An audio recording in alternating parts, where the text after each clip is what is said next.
ଲଘୁଚାପ ଜନିତ ଲଗାଣ ବର୍ଷା ଯୋଗୁଁ ବଢୁଛି ଜଳକା ନଦୀର ଜଳସ୍ତର।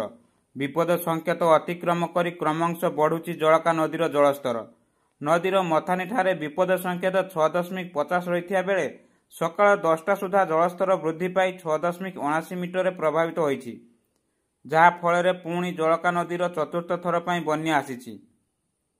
ଲଘୁଚାପ ପ୍ରଭାବରେ ଗତ 4 ଦିନ ଧରି ବସ୍ତା ସମେତ ନଦୀର ଉପରମୁଣ୍ଡ ମୟୂରଭଞ୍ଜ ଜିଲ୍ଲାର ପ୍ରବଳ ବର୍ଷା ହୋଇଥିବା କାରଣରୁ ବଢୁଛି ଜଳସ୍ତର।